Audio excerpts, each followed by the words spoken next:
Jane Whaley and her husband Sam Whaley are the founders of Word of Faith Fellowship in Spindale, North Carolina.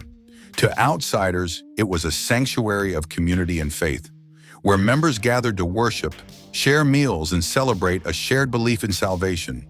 But for those inside, the truth was far more sinister.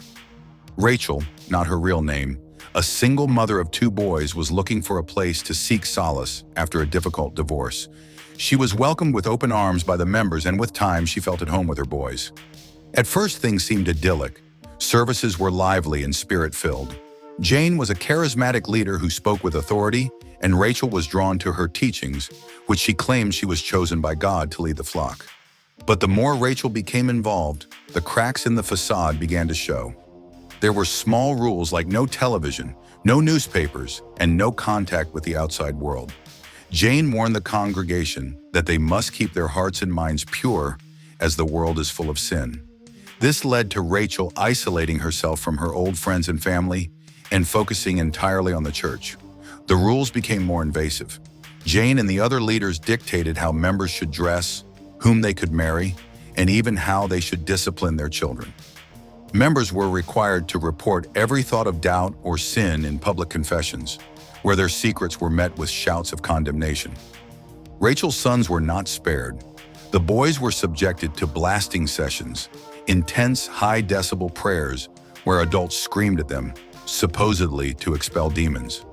Rachel wanted to protect her children, but she was reminded that doing so was a sign of betrayal to God.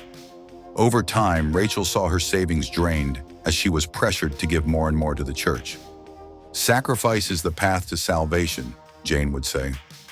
Members of the church worked for the church's businesses with very little pay under harsh conditions. The final straw came when Matthew Fenner, a young man who had grown up in the church, left. He had endured years of abuse. Rachel gained courage to leave with her boys, move far away, and join a group of other survivors from the church. The Word of Faith Fellowship faced numerous lawsuits and investigations, including charges of fraud and assault.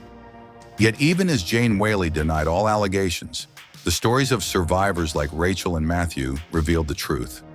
A community cloaked in faith, built on control, manipulation, and fear. As of now, there are no ongoing legal proceedings or investigation publicly reported against Jane Whaley or the Word of Faith Fellowship.